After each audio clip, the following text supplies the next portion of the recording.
Bhagavate Vasudevaya. Om Bhagavate Vasudevaya. Om Namo Bhagavate Vasudevaya.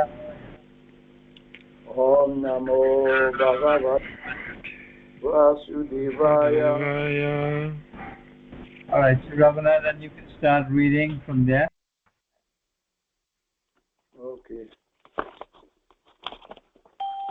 Similarly, in the Bhagavad Gita, the Lord says, Matha Parataram Nanyat. There is nothing superior to my form as the personality of Godhead, Krishna.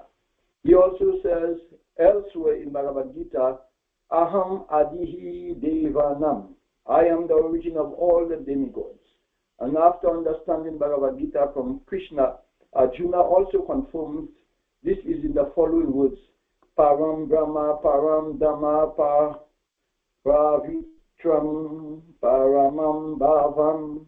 I now fully understand that you are the Supreme Personality of Godhead, the absolute truth, and that you are the refuge of everything. Therefore, the universal form which Krishna showed to Arjuna is not the original form of God. The original is the Krishna form, the universal form, which is thousands and thousands of heads and hands, is manifested just to draw the attention of those who have no love for God. It is that for God. It is not God's original form.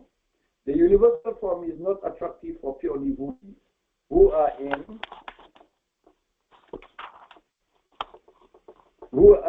love with the Lord in different transcendental relationships. The Supreme Godhead exchanged transcendental love in his original form of Krishna. Therefore, to Arjuna, who was so intimately related with Krishna in friendship, this form of universal manifestation was not pleasing. Rather, it was fearful. Arjuna, who was a constant companion of Krishna, must have had transcendental eyes. He was not an ordinary man. Therefore, he was not captivated by the universal form of this universal form.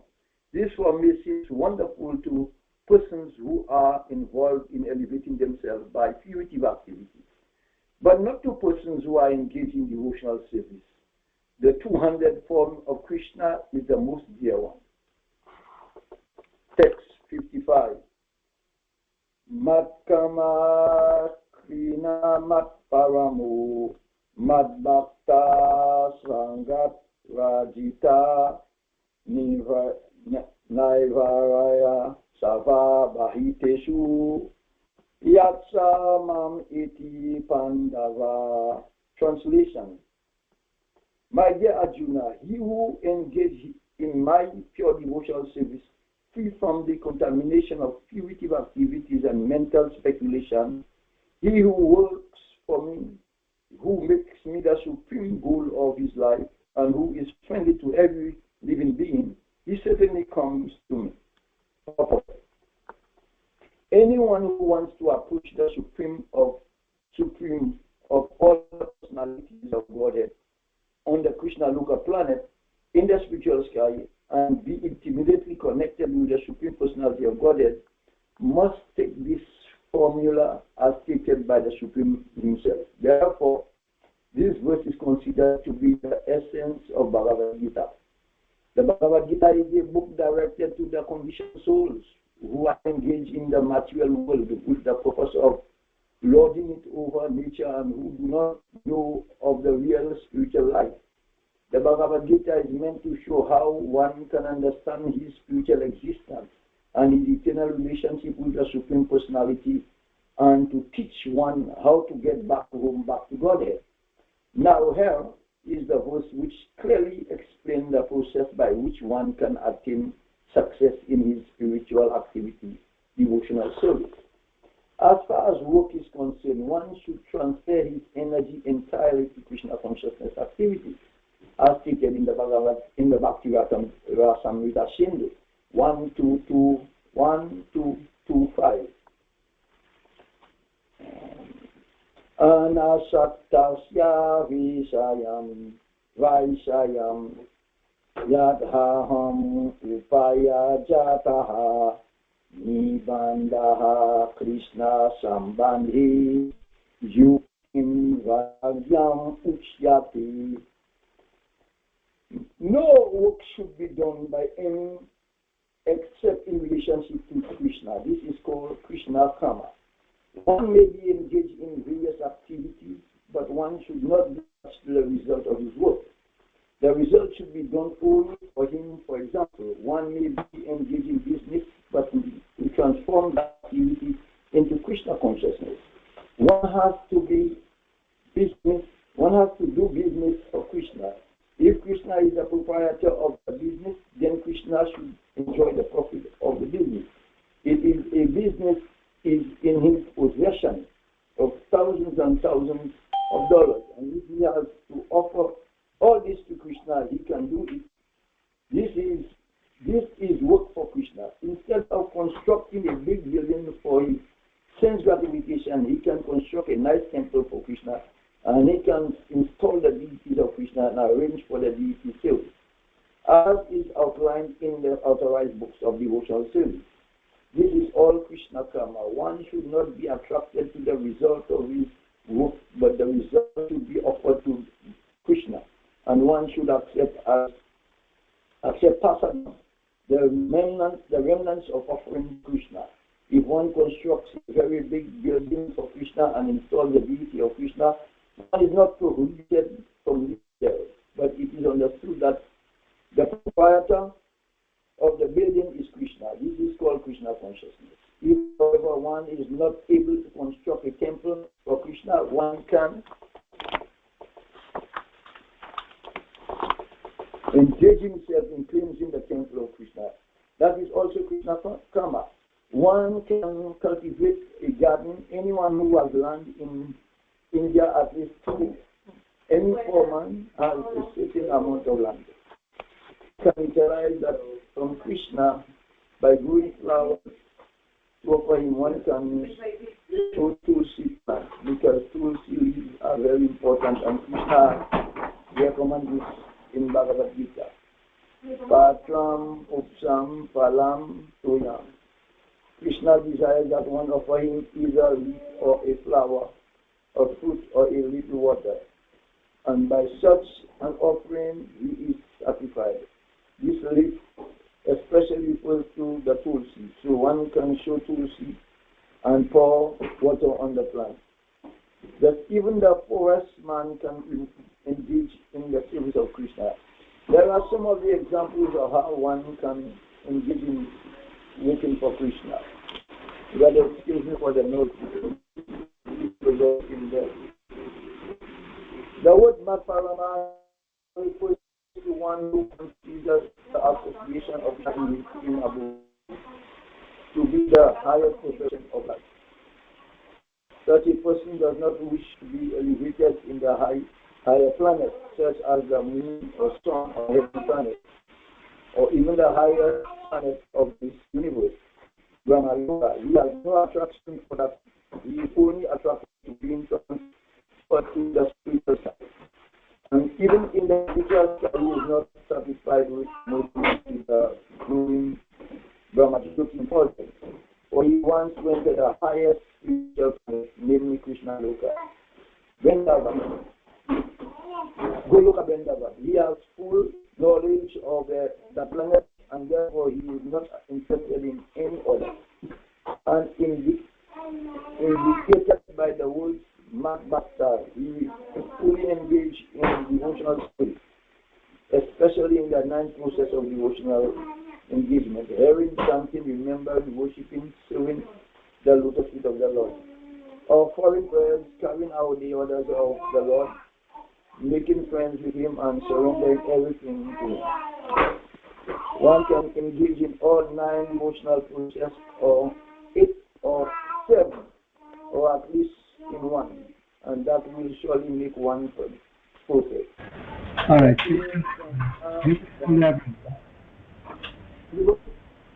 You can hold April. Okay, so Lord Prabhu, can you pick up from there in the purport? term Sanga Vijata is very significant. One should disassociate himself from persons who are against Krishna. Not only are the atheist persons against Krishna, but so also are those who are attracted to fruitive activities and mental speculation. Therefore, the pure form of devotional service is described in Bhakti Rasamrita Sindhu 1.1.11 as follows. Anyabila Sita Sonyam Jana Karamadi Anavritam Anuklayena Krishna Silanam Bhakti Uttama. In this verse, Srila Rupa Goswami clearly states that if anyone wants to execute unalloyed devotional service, he must be free from all kinds of material contamination. He must be free from the association of persons who are addicted to fruitive activities and mental speculation. When free from such unwanted association and from the contamination of material desires, one favorably cultivates knowledge of Krishna.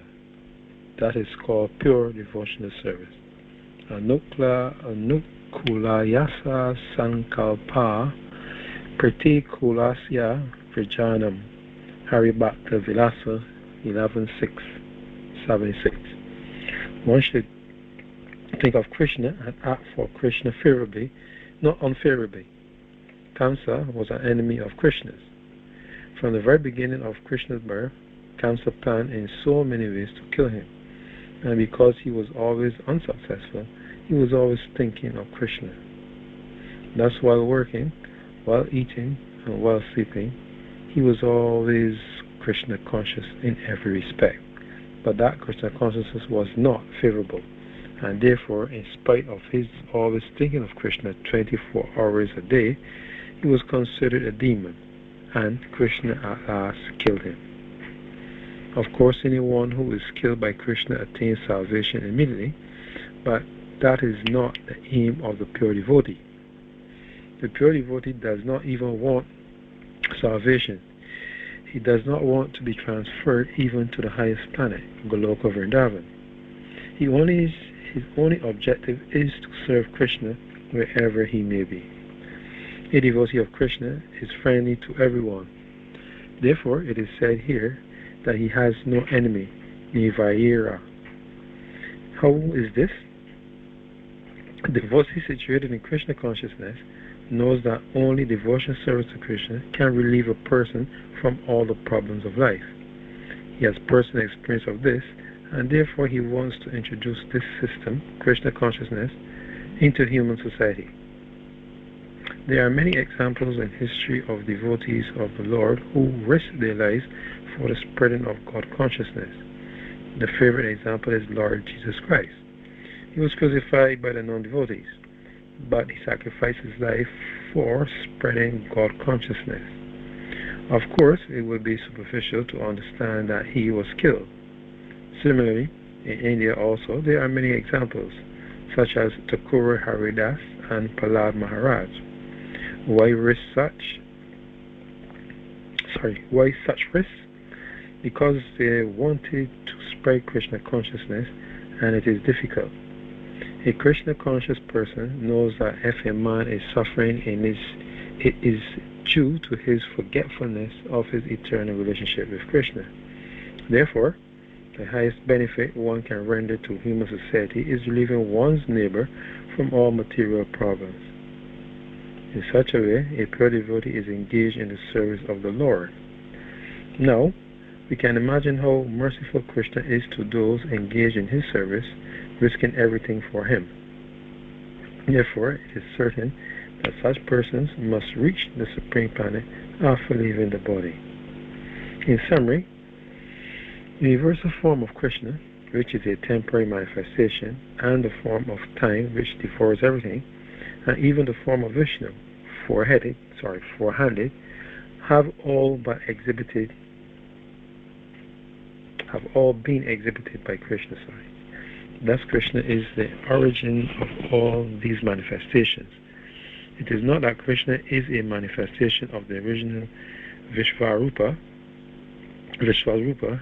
or Vishnu.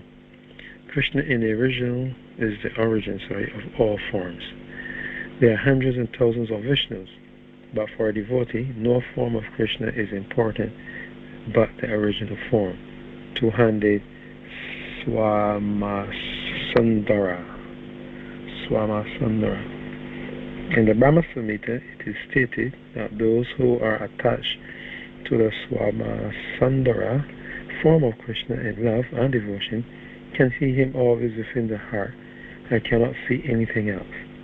One should understand, therefore, that the purport of this 11th chapter is that the form of Krishna is essential and supreme. Thus ends the Bhakti Vedanta purports to the 11th canto of Srimad Bhagavad Gita in the matter of the universal form.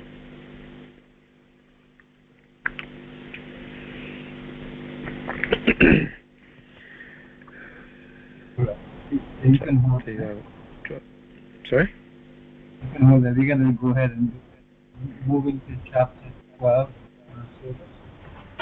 And Varun Prabhu, please accept my obeisances, glories to Prabhupada. And you can begin chapter 12.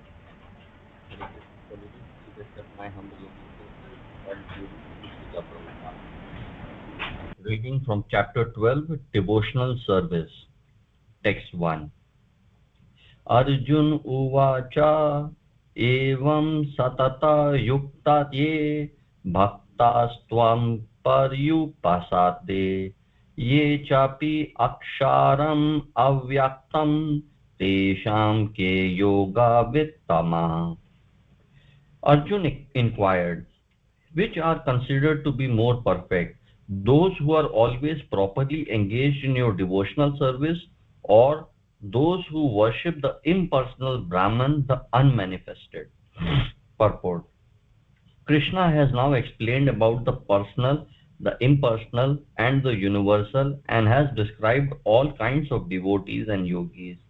Generally, the transcendentalists can be divided into two classes. One is the impersonalist and the other is the personalist.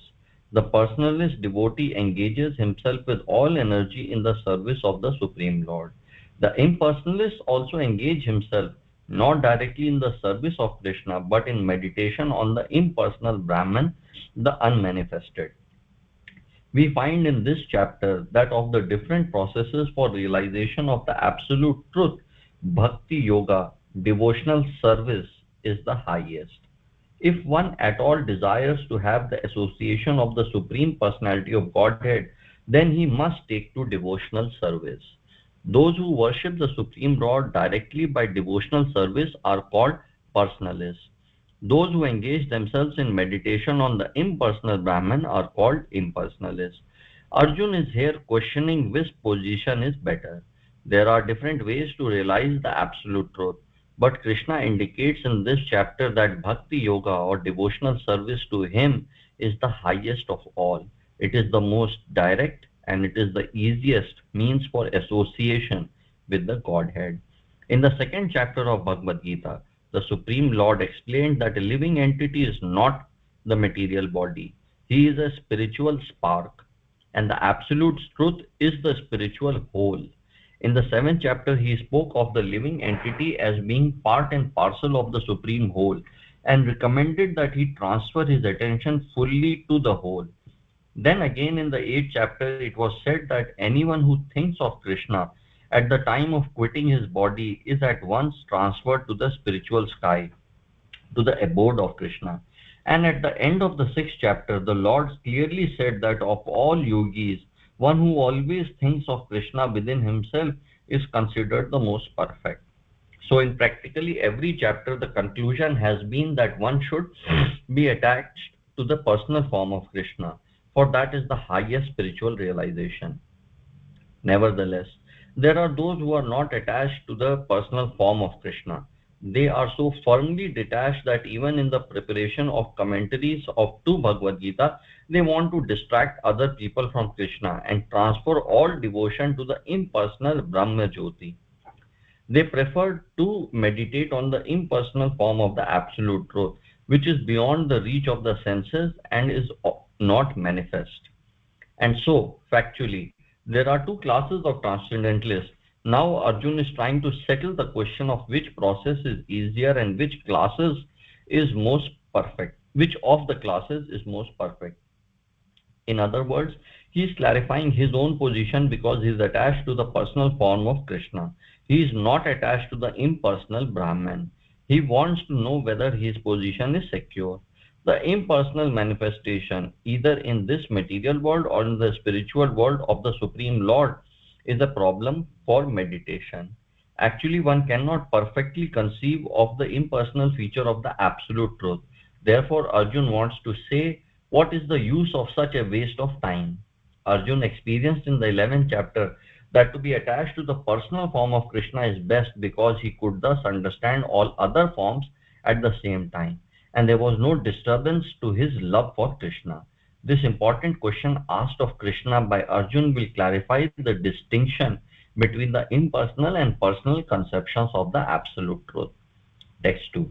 Shri Bhagavan Uvacha Mai Aveshya Mano Ye Mam Nitya Yukta Upasate Shraddhaya Parayopetas Te Me Yukta Tama Mataha. The Supreme Personality of Godhead said, those who fix their minds on my personal form and are always engaged in worshipping me with great and transcendental faith are considered by me to be most perfect. Purport. In answer to Arjun's question, Krishna clearly says that he who concentrates upon his personal form and who worships him with faith and devotion is to be considered most perfect in yoga. For one in such Krishna consciousness, there are no material activities because everything is done for Krishna. A pure devotee is constantly engaged. Sometimes he chants, sometimes he hears or reads books about Krishna, or sometimes he cooks prasadam or goes to the marketplace to purchase something for Krishna, or sometimes he washes the temple or the dishes. Whatever he does not let a single moment pass without devoting his activities to Krishna. Such action is in full samadhi. Text 3 to 4. Ye tva aksharam All anirdesh. right, you can hold it. I'm sorry. Mhm.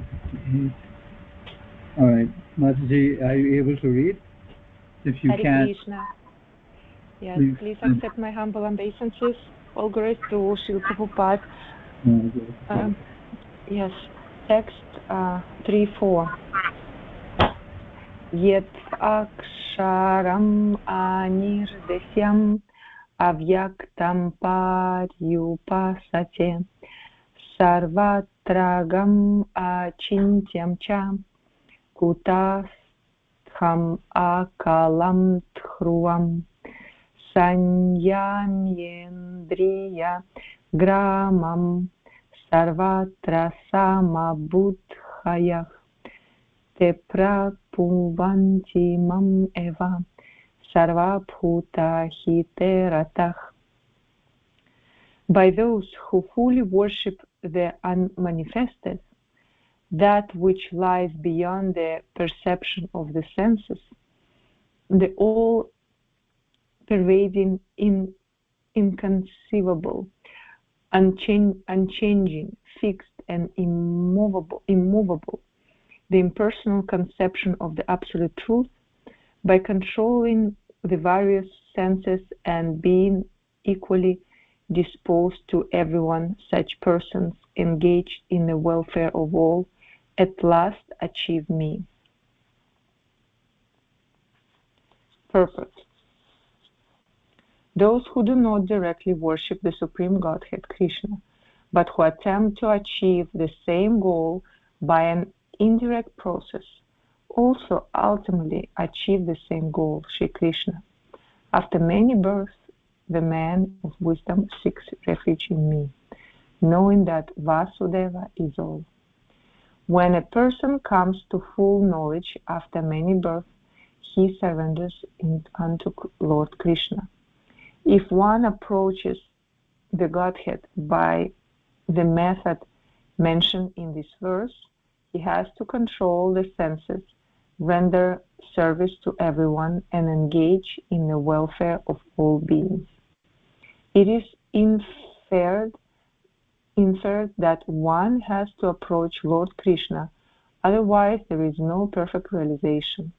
Often there is much penance involved before one fully surrenders unto him. In order to perceive the super soul within the individual soul, one has to cease the sensual activities of seeing, hearing, tasting, working, etc. Then one comes to understand that the Supreme Soul is present everywhere. Realizing this, one envies no living entity. He sees no difference between man and animal because he sees soul only, not the outer covering. But for the common man, this method of impersonal realization is very difficult. Text 5. Klesho phikataras tesam avyakta sakta chetasam avyakta hi gatir dukham dehava phir avapyate. For those whose minds are attached to the unmanifested, impersonal feature of the Supreme, advancement is very troublesome. To make progress in that discipline is always difficult for those who are embodied. The group of transcendentalists who follow the path of the inconceivable, unmanifested, impersonal feature of the Supreme Lord are called Jnana Yogis, and persons who are in full Krishna consciousness engaged in devotional service to the Lord are called Bhakti Yogis. Now, here are difference between Jnana Yoga and Bhakti Yoga is definitely expressed. The process of Jnana Yoga, although ultimately bringing one to the same goal, is very troublesome, whereas the path of Bhakti Yoga, the process of being in direct service to the Supreme Personality of Godhead, is easier and is natural for the embodied soul. The individual soul is embodied since time immemorial. It is very difficult for him to simply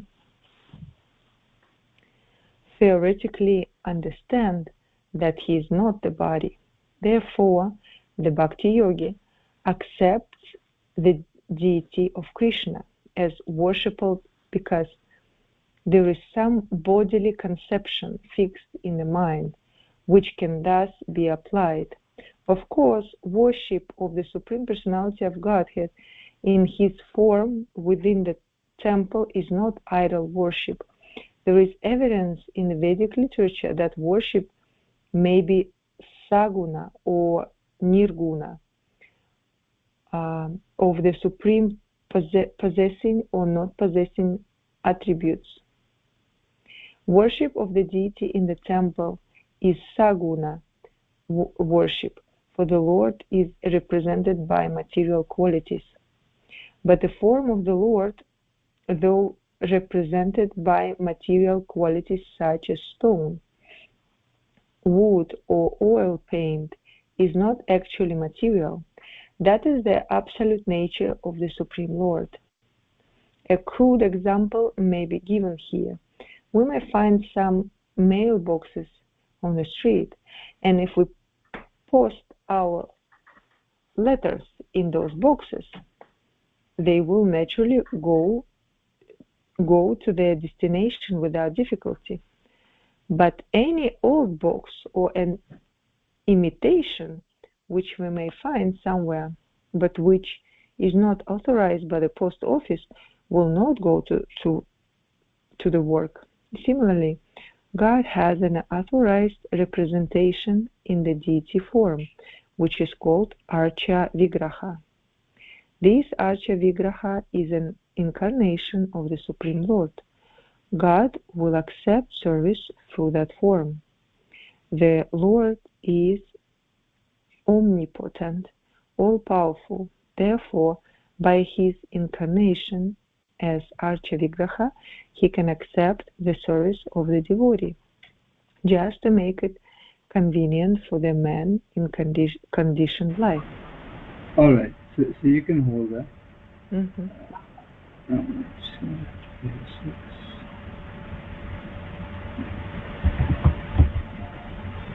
All right, so continuing in the purport. So for a devotee, there is no difficulty in approaching the Supreme immediately and directly. But for those who are following the impersonal way to spiritual realization, the path is difficult. They have to understand the unmanifested representation of the Supreme through such Vedic literatures as the Upanishads, and they have to learn the language, understand the non-perceptual feelings, and realize all these processes. This is not very easy for the common man. A person in Krishna consciousness engaged in devotional service simply by the guidance of the bona fide spiritual master, simply by offering regulative obeisances unto the deity, simply by hearing the glories of the Lord, and simply by eating the remnants of the foodstuffs offered to the Lord, realizes the Supreme Personality of Godhead very easily. There is no doubt that the impersonalists are unnecessarily taking a troublesome path with the risk of not realizing the absolute truth at the ultimate end. But a personalist, without any risk, trouble, or difficulty, approaches the Supreme Personality directly. A similar passage appears in the Srimad Bhagavatam. It is stated here that if one ultimately has to surrender unto the Supreme Personality of Godhead, this surrendering process is called bhakti, but instead takes the trouble to understand, it is stated that if one ultimately has to surrender unto the Supreme Personality of Godhead, and this surrendering process is called bhakti, but he instead takes to the trouble to understand what is Brahman and what is not Brahman, and spends his whole life in that way, the result is simply troublesome. Therefore, it is advised here that one should not take up this troublesome path of self-realization, because there is uncertainty in the ultimate result. A living entity is eternally an individual soul, and if he wants to merge into the spiritual whole, he may accomplish the realization of the eternal and knowledgeable aspects of its original nature, but the blissful portion is not realized. By the grace of some devotee, such a transcendentalist, highly learned in the process of Jnana Yoga, may come to the point of Bhakti Yoga, or devotional service. At that time, long practice in impersonalism also becomes a source of trouble, because he cannot give up the idea. Therefore, an embodied soul is always in difficulty with the unmanifest, both at the time of practice and at the time of realization. Every living soul is particularly independent, and one should know for certain that this unmanifested realization is against the nature of his spiritual blissful self. One should not take up this process. For every individual living entity, the process of Krishna consciousness, which entails full engagement in devotional service, is the best way. If one wants to ignore this devotional service, there is danger of turning to atheism. Thus, the process of centering attention on the unmanifested, the inconceivable, which is beyond the approach of the senses, as already expressed in this verse, should never be encouraged at any time, especially in this age. It is not advised by Lord Krishna. All right, so Raghunandan, you can read 6-7 there for us.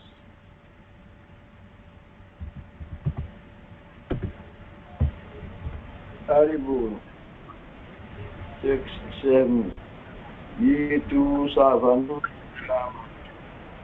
ai kamat para Ananyeva yogina mam yanta upastati Isham am samudata Mrityu samsara sagarat Bhavamina chita chitrat Radha Maya Avishita Chitasam.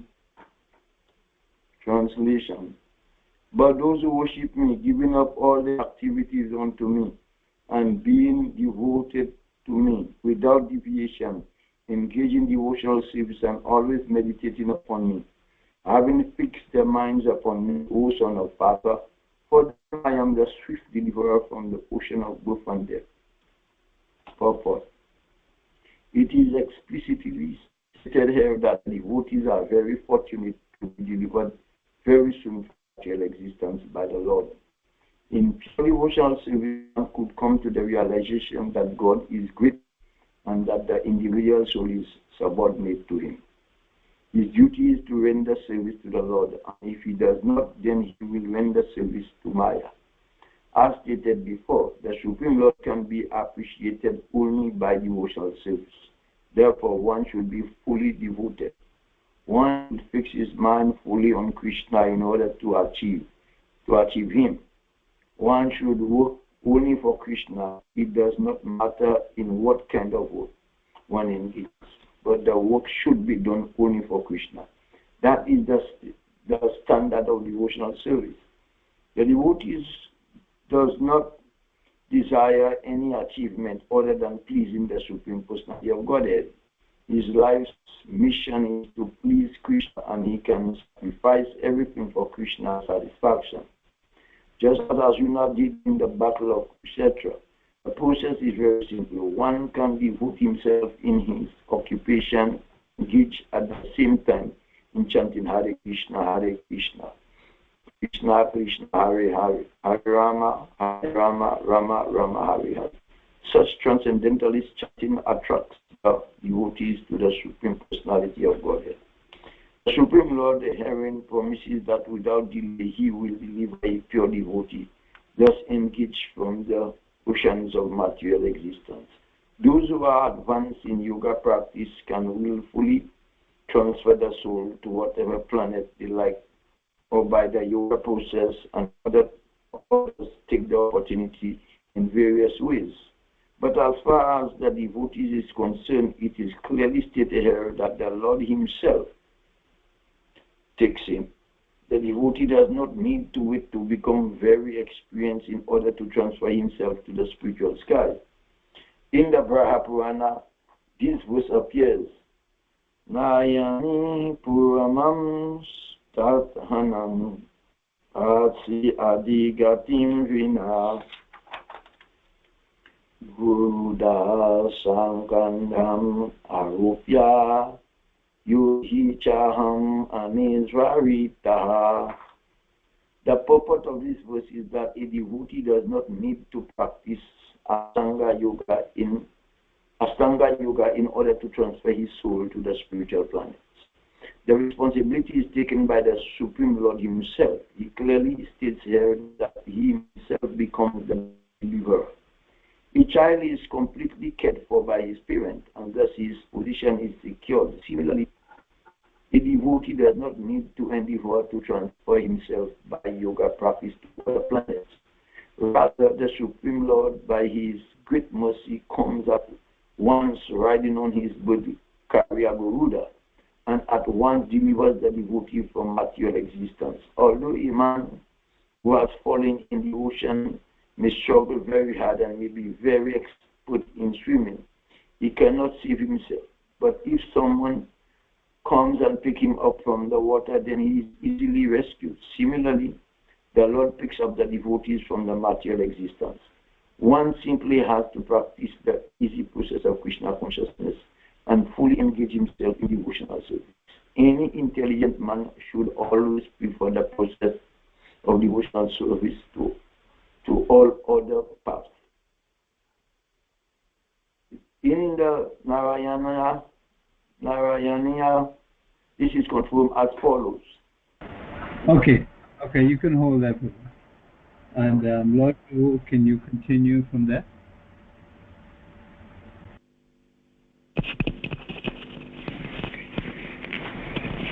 In the Narayana, this is confirmed as follows. Vai sadhana sampati purushartha chatushtaye taya vinatad apnoti naro narayanashrayaha. Translation. Sorry. The purport of this verse is that one should not engage in the different processes of fruitive activity or cultivate knowledge by the mental speculative process. One who is devoted to the Supreme Personality can attain all the benefits derived from other yogic processes, speculation, rituals, sacrifices, charities, etc. That is the specific benediction of devotional service. Simply by chanting the holy name of Krishna, Hare Krishna, Hare Krishna, Krishna Krishna, Hare Hare, Hare Rama, Hare Rama, Rama Rama, Hare Hare, a devotee of the Lord can approach the supreme destination easily and happily, but this destination cannot be approached by any other process of religion. The conclusion of the Bhagavad Gita is stated in the 18th chapter. Sava Dharam Patiyajya Mam Ekam Saranam Vraja Aham Tvam Sarva Pabevyo Mokshayishyami Ma Shucha. One should give up all other processes of self-realization and simply execute devotional service in Krishna consciousness. This will enable one to reach the highest perfection of life. There is no need for one to consider the sinful actions of his past life, because the Supreme Lord fully takes charge of him. Therefore, one should not futilely try to deliver himself in spiritual realization. Let everyone take shelter of the Supreme Omnipotent Godhead, Krishna. That is the highest perfection of life. Text number 8.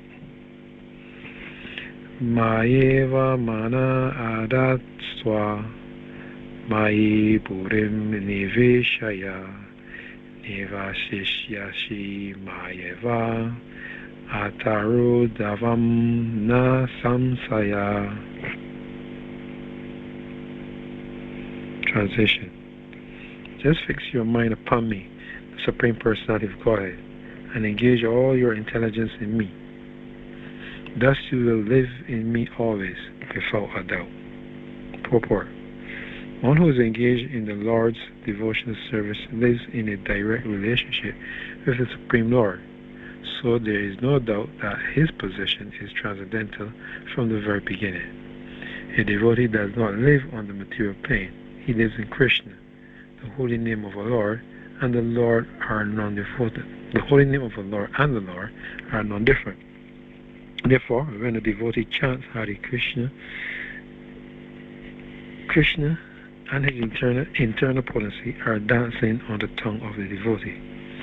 When he offers Krishna food, Krishna directly accepts these eatables, and the devotee becomes Krishnanized by eating the remnants.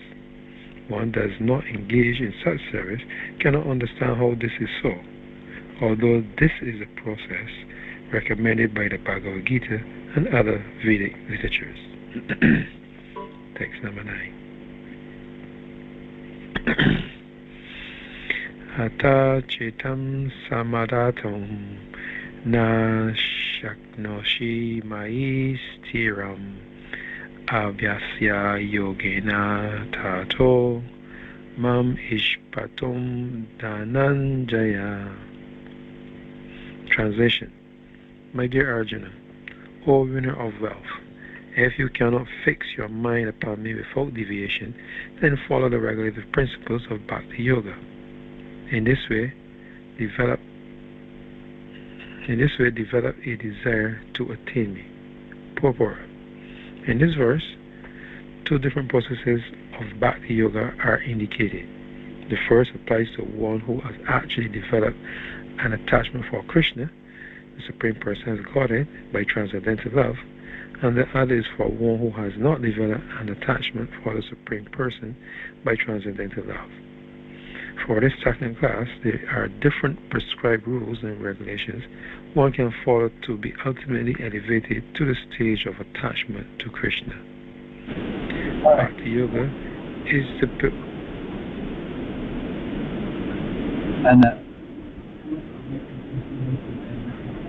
Very well. We can stop there and read from there.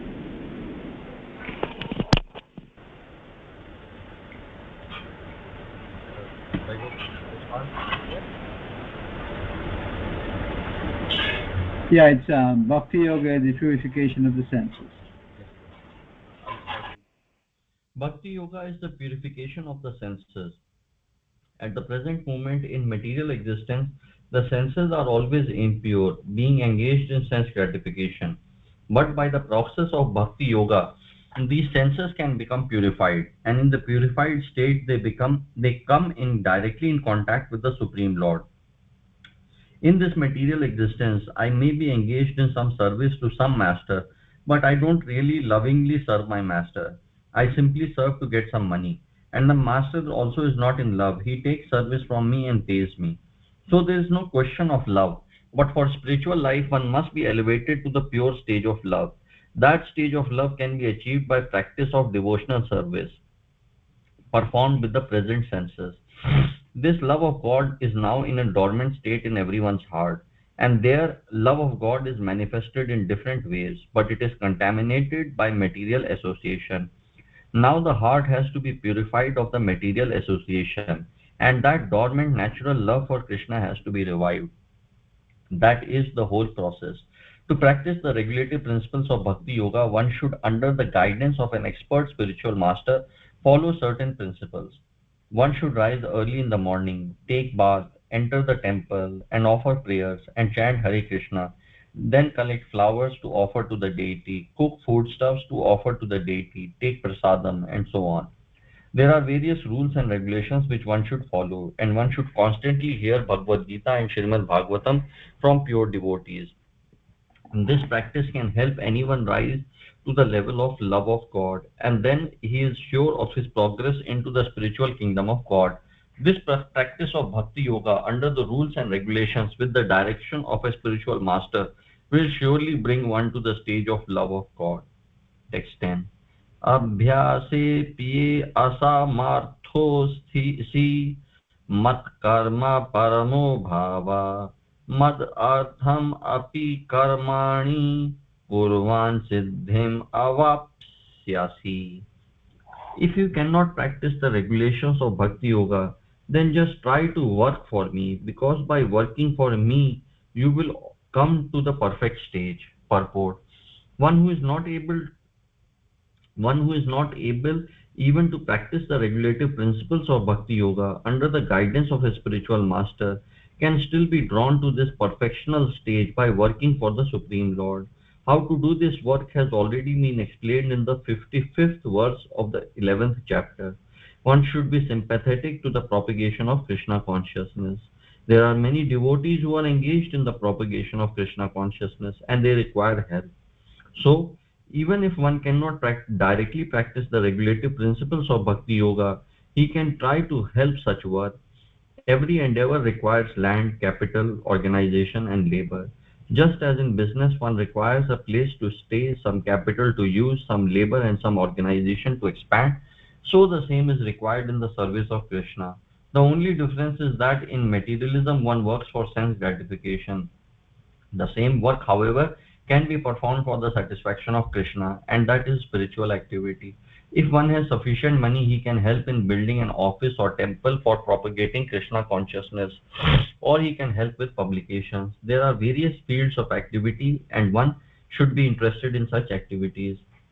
If one cannot sacrifice the results of his activities, the same person can still sacrifice some percentage to propagate Krishna consciousness.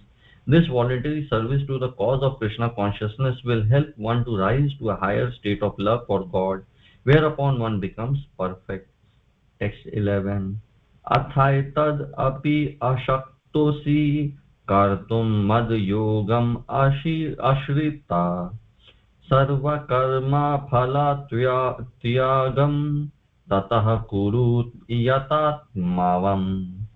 If, however, you are unable to work in this consciousness of me, then try to act giving up all the results of your work and try to be self-situated. Purport. It may be that one is unable even to sympathize with the activities of Krishna consciousness because of social, familial, or religious considerations, or because of some other impediments. If one attaches himself directly to the activities of Krishna consciousness, there may be objections from family members or so many other difficulties. For one who has such a problem, it is advised that he sacrifice the accumulated result of his activities to some good cause. Such procedures are described in the Vedic rules. There are many descriptions of sacrifices and special functions of punya, or special work in which the result of one's previous actions may be applied. Thus, one may gradually become elevated to the state of knowledge. It is also found that when one who is not even interested in the activities of Krishna consciousness gives charity to some hospital or some other social institution, he gives up the hard-earned results of his activities. That is also recommended here because by the practice of giving up the fruits of one's activities, one is sure to purify his mind gradually. And in that purified stage of mind, one becomes able to understand Krishna consciousness. Of course, Okay, you can hold that. That's 27.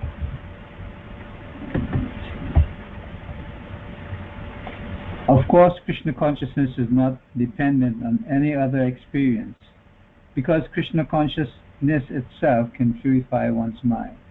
But if there are any impediments to accepting Krishna consciousness, one may try to give up the results of his actions.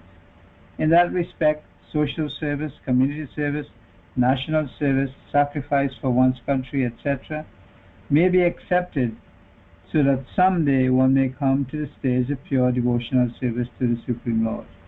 In Bhagavad Gita 18:46, we find it stated, Yata pravriti bhutanam. If one decides to sacrifice for the Supreme Cause, even if he does not know that the Supreme Cause is Krishna, he will gradually come to understand that Krishna is the Supreme Cause by the sacrificial method. Text 12. Shreyo hi jnanam abhyayasaj jannad dhyayan jnanam vishishyate dhyanat karma phalatyagat tyagak chantir anantaram. If you cannot take to this practice, then engage yourself in the cultivation of knowledge. Better than knowledge, however, is meditation, and better than meditation is the renunciation of the fruits of action. For by such renunciation, one can attain peace of mind. As mentioned in the previous verses, there are two kinds of devotional service: the way of regulative principles and the way of full attachment and love to the Supreme Personality of Godhead. For those who are actually not able to follow the principles of Krishna consciousness, it is better to cultivate knowledge, because by knowledge one can be able to understand his real position. Gradually, knowledge will develop to the point of meditation.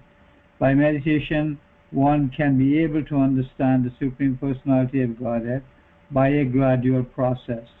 In the cultivation of knowledge, there are processes which make one understand that one himself is the Supreme, and that sort of meditation is preferred if one is unable to engage in devotional service. If one is not able to meditate in such a way, there are prescribed duties as enjoyed in the Vedic literature for the Brahmins, Kshatriyas, Vaishyas, and Shudras, which you shall find in the last chapter of Bhagavad Gita. But in all cases, one should give up the results or fruits of labor, which means to employ the result of karma for some good cause.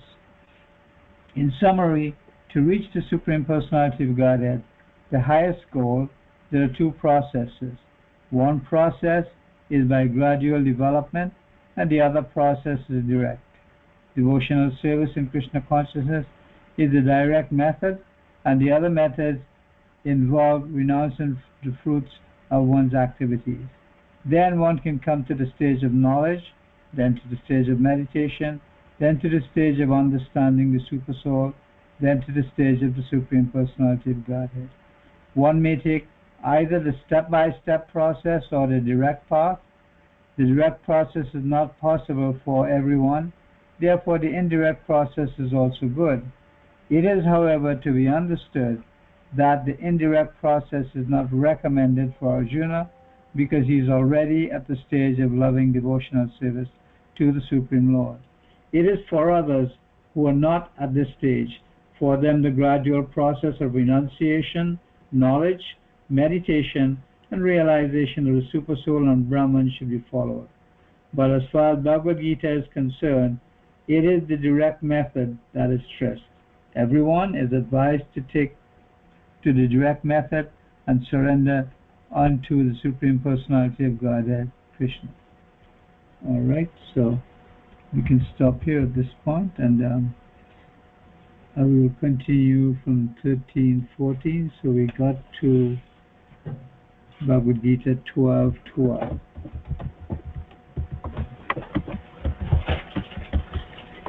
Alright, so first of all, we ended the chapter on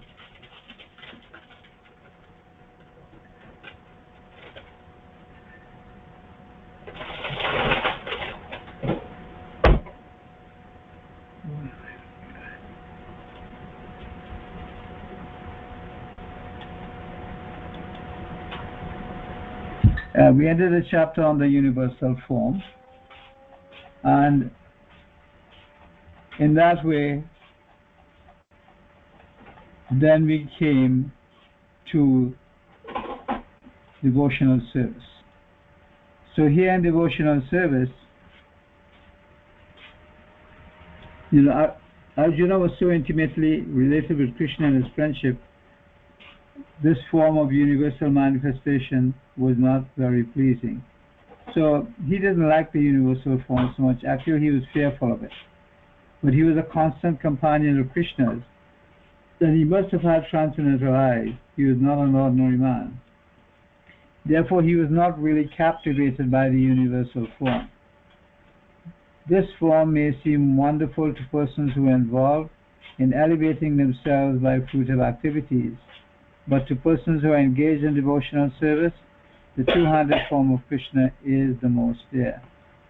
So in purport, it is said that in the second chapter of Bhagavad Gita, the Supreme Lord explained that the living entity is not the material body, he is a spiritual spark, he is Jivatma. And the absolute truth is a spiritual whole. In the seventh chapter, he spoke of the living entity as being part and parcel of the Supreme Whole, and recommended that he transfer his attention fully to the whole. And then in the 8th chapter, it was said that anyone who thinks of Krishna at the time of quitting his body is at once transferred to the spiritual sky, to the abode of Krishna. At the end of the 6th chapter, the Lord clearly said that of all yogis, the one who always thinks of Krishna within himself is considered the most perfect. So in practically every chapter, the conclusion has been that one should be attached to the personal form of Krishna, for that is the highest spiritual realization. So the personality of Godhead, he was asked the question by Arjuna, which is considered to be most better, worshipping the personal form of the Lord or worshipping the unmanifested? And then Krishna said, those who fix their minds on my personal form are always engaged in worshipping me with great and transcendental faith. They are considered by me to be most perfect. So that he's saying that Bhakti Yoga, or worshipping the Supreme Lord, is the most perfect. But then again he says that those who do not directly worship the Supreme God or Krishna, but who attempt to achieve the same goal by an indirect process, ultimately they achieve the same goal. And then Krishna says, after many births, the man of wisdom seeks refuge in me, knowing that Vasudeva is all. So that person, after many births, He comes to the understanding that Vasudeva is all, and then he can surrender. But why would we take many, many births if we can do it as quickly as possible? When a person comes to full knowledge after many births, he then surrenders to Krishna. But if one approaches Godhead by the method mentioned in this verse, he has to control his senses, render service to everyone, engage in the welfare of all beings. It is inferred that one has to approach Lord Krishna, otherwise there is no perfect realization. Often there is much penance involved before one fully surrenders to Krishna. So one can take to that process, but eventually one has to surrender to Krishna. The process of Jnana Yoga, although ultimately bringing one to the same goal, is very troublesome. Whereas the part of Bhakti Yoga, the process of being in direct service to the Supreme Lord, is easy and is natural for the embodied soul. And the reason for that is that Krishna gives us his causeless mercy. He actually helps us to come to his lotus feet. But those who worship me, giving up all their activities unto me and being devoted to me without deviation, engaged in devotional service and always meditating upon me, having fixed their minds upon me, O son of Pritha, for them I am the swift deliverer from the ocean of birth and death. So then he says, just fix your mind upon me, engage all your intelligence in me, thus you will live in me always without a doubt. So in devotional service, it says that, if one cannot actually surrender to the Lord directly, what he can do is he can take to different processes. Now, these different processes will actually begin to cultivate that knowledge of Krishna consciousness. And here it is said, one can come to this devotional service in Krishna consciousness is the direct method, and the other method involves renouncing the fruits of one's activities. Then one has to come to the stage of knowledge, then to the stage of meditation, then to the stage of understanding the Super Soul, then to the stage of the Supreme Personality of Godhead. So one may take either the step-by-step process or the direct path. The direct process is not possible for everyone. And here the Prabhupada is saying, therefore the indirect process is also good. It is, however, to be understood that the indirect process is not recommended for Arjuna because he is already at the stage of loving devotional service to the Supreme Lord. But it is for others who are not at this stage, for them the gradual process of renunciation, knowledge, meditation, realization of the Super Soul, and Brahman should be followed. But as far as Bhagavad Gita is concerned, it is the direct method that is stressed. Everyone is advised to take the direct method and surrender to Krishna. So, Krishna is also recommending that if you can't do any of these, you can engage in some sort of altruistic activity, because that will purify the heart and bring you to the stage of goodness. So he's saying that for some people, that's what they can do. So we don't have to actually tell everyone, okay, you have to take the Krishna consciousness, otherwise you're doomed. No, but there are ways to come to the point of Krishna consciousness, which is what Krishna mentions in this chapter. So, anyone has any questions or comments or realizations on the subject matter?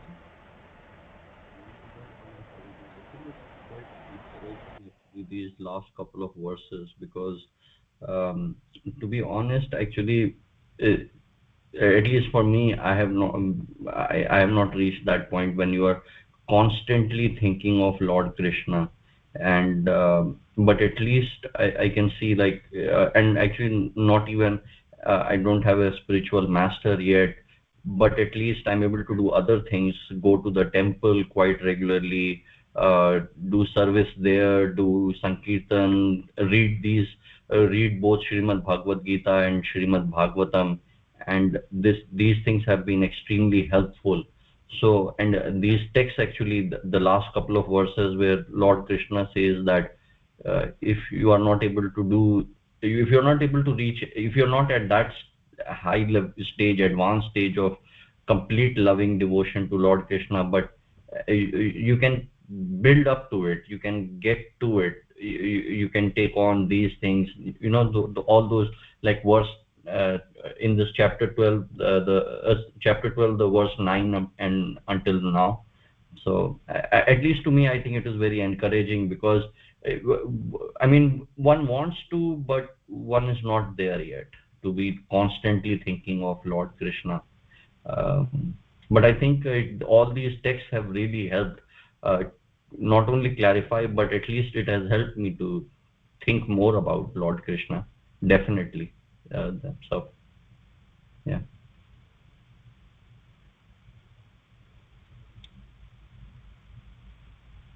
I think you are on mute, Prabhuji. I don't know if you're...